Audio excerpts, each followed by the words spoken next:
This session is basically how TEI's new makerspace can help you flip your class. My name is Panczykowski, and I'll be telling you a little bit about my experiences today about flipping my class. This is the first time I've attempted it, so there's a lot of lessons learned and things like that, so hopefully I can help you to have a good situation when you do it yourself and give you some good tips. For today, let's see, what are the objectives? Just so you know, I always like to have those so then I stay on track myself. I want to define what flipping a class means. A lot of people have some different thoughts on it. There's a lot of research out there about it, but what flipping means is really important, and then you have to customize it to your discipline is what I found. We're going to talk about the pros and cons of flipping. I actually surveyed my students to find out. I made them write as a quiz. What did you like? What didn't you like? So I got feedback right away about it. And then what resources are available for you to flip? Usually when you try something new, you're kind of on your own in uncharted territory, but in this case, you do have some supports, which is really rather nice. The next one is I want to let you know a little bit about the personal level of investment that you need to have to just even begin it. So I'm going to give you my idea or what I did, and then hopefully from there you can kind of decide how you want to proceed. You can start as small as you like or go as large as you like depending on how much work you want to do. And then I was hoping to have some brainstorming time, and since there's a small crowd today, I think that will be possible. And then we were also going to be touring the makerspace, which I'm sure won't be on this recording, but hopefully people will take some time to stop by if they're not here. Okay, so let's get into it. So what does flipping mean? I looked at the research and things like that, and actually I did the worst thing possible. When they asked me to do a session, I didn't research anything about flipping before I tried to do it. I thought I had my own understanding of it and kind of what my objective was, so I was very single-minded, kind of with a horse with the blinders on, and it worked well for me. But then I started reading about it as I was preparing for this session, and really a lot of what I found was what was in the research, and what my experiences really echoed what I saw in all the articles that were written. So don't do what I did. I mean, you might want to read a little bit first.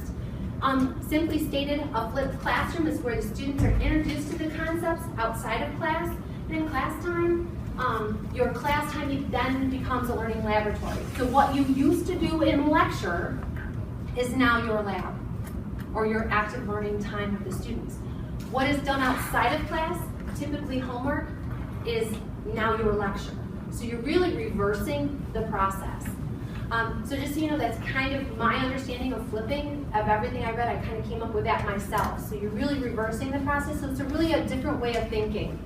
And then the neatest thing that I found about it is that the concepts that you choose to flip are things that you really can work on very intensely in class, and you are there to help mentor and model things for the students.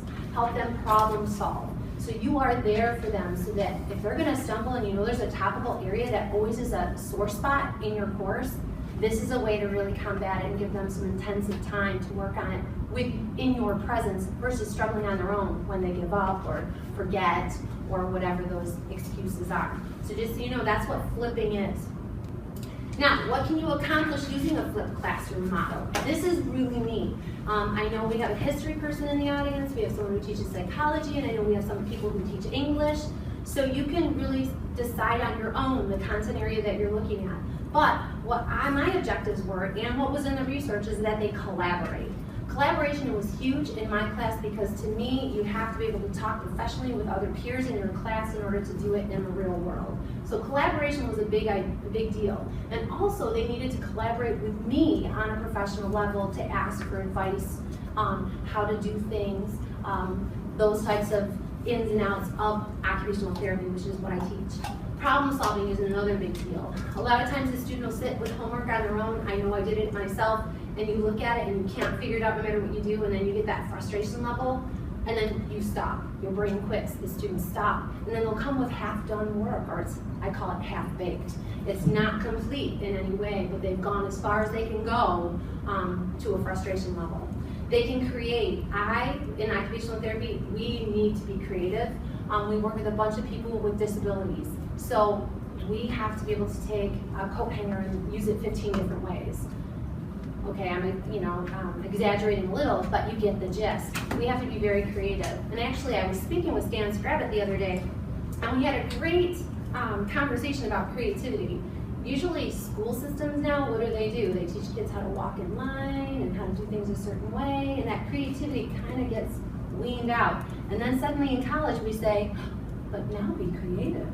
So that creative mind in English, that creative mind in psychology, looking at varying diagnosis and how that could impact on a person, takes some creativity and empathy and a bunch of other things, collaboration, problem-solving ability. So you see where I'm going with this. So again, you are there to facilitate them through this process, which is what I found to be the most beneficial.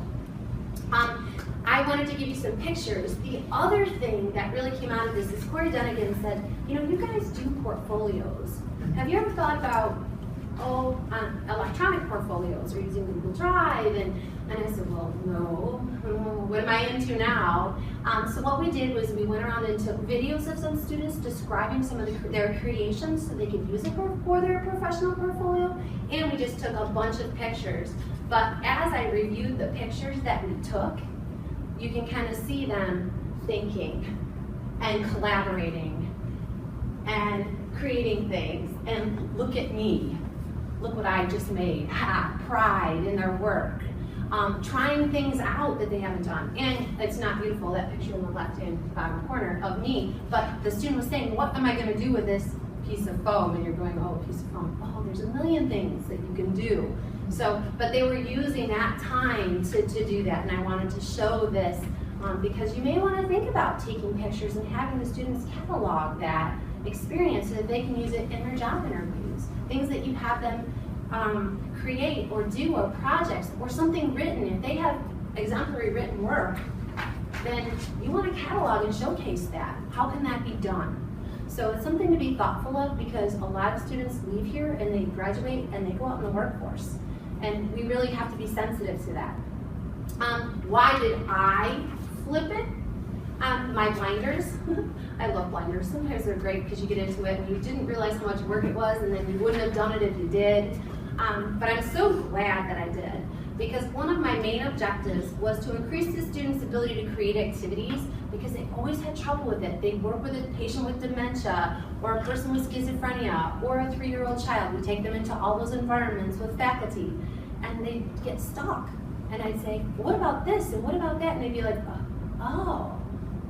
I said, wow, that's a deficit area in my curriculum. I really need to enrich that, because part of OT, the philosophy is that we're going to be person-centered and occupation-based.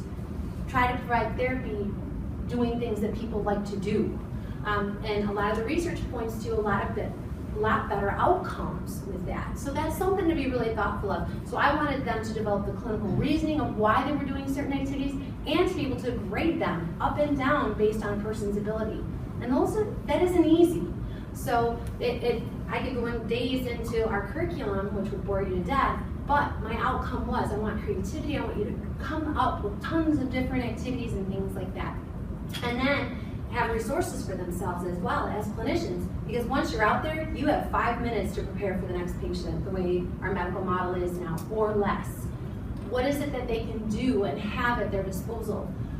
So what I really wanted them to have is what are called toolkits, so that they could use them throughout their career. And I did it in my pediatrics class, and I'll get into that in just a second.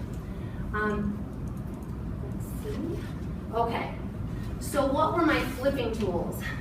I thought that was kind of funny. When you flip, what tools did you need to do it? What were the steps that I have to take? Because usually that's what faculty ask is, what do I have to do this, really? And I did talk to Stan and Corey quite a bit as well, and did a lot of reading to try to make it so that it's usable for you, because I'm hoping you're going to want to flip after this, because it is a lot of fun. Lights, action, sound, oh my. I needed to create videos of me doing lectures. I don't like to be taped. I didn't want to watch myself, and I never really have. I've only watched the beginning, and I said to the students, if it's really bad, just let me know. But I had to create small videos, because there's not very many videos out there for occupational therapy that are relevant to the areas that I wanted to hit. And what I wanted to do too, with all my flipping, is say, oh, what were my best practices at the same time? So then you have it in your head, kind of what you need to consider when you start. Each video clip is recommended to be 5 to 7 minutes in length.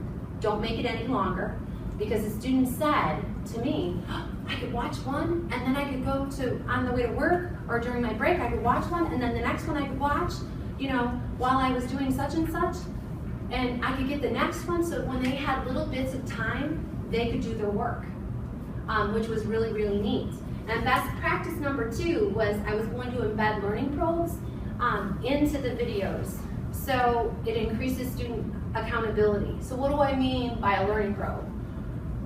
When I did my lecture videos, I thought, well, how am I going to make sure they watch them? How am I going to make sure that they really did the work that I would regurgitate to them in a class period? Well, what I did, pretty sneaky actually, is my claim to fame, is I put in learning probes. The students didn't know how many or what they were, but there were questions that they needed to answer throughout the video clips. SMATtered. And at the beginning of each clip, I told them that they may be in there, and they needed to bring it to class the next time to demonstrate that they actually did them. So you can build in accountability, because if they didn't watch the clips, they don't get credit. Or they don't know what's going on in class either. So you actually give them a double whammy. The first one is they didn't do the probes or the clips, or for the clips. The second one is they come to class and then they're not prepared for class, for your active learning exercise or whatever you're going to be working on. Now, that's a good learning curve for them, because then they get hit twice, not just once. What I found was the students would say, do you need my probes? I did my probes. I'm like, looking around the room, everybody had them. Nope, I guess I don't need them. The other thing that I did was I embedded the probes into, I think I wrote this later, but in the probes, I also created handouts, hyperlinks in my handouts of like pictures and things like that. They didn't know they were live probes. And when I told them during my video clips, if I had an accompanying handout, click on that, and I'll show you that in a minute, of gee whiz, you gotta click on that in order to do the probe. So they don't know when they're coming and they don't know where they are. So that I thought was rather ingenious by accident. It was, how am I gonna make them accountable? How can I do this? It was the only thing that I could come up with, but they said that was a great idea. The other thing is about flipping. When you're getting recorded, I wanted to just let you know is I don't like any of it. I don't even like my picture getting taken and I'm standing here. What I can tell you is the makerspace, when you get toured in it, they actually close the door. They show you how to do it. They close the door and you're left to yourself. So I actually have take 1, poop number 1, poop number 2. That's what I labeled them, because they were awful when I did them. So Corey knew not to edit that one. So I could actually call them poop number 1, poop number 2. A little humor for you, because they were the pits. But then they edit them and help you with them, and they actually come out so that at least the student's getting your input. But that accountability of the probes, I'd highly recommend it. Have a way to assess that they actually did it. And yeah, they could cheat. Students can be academically dishonest at any given point. So, I mean, they could do it on your test sitting in front of you. So I kind of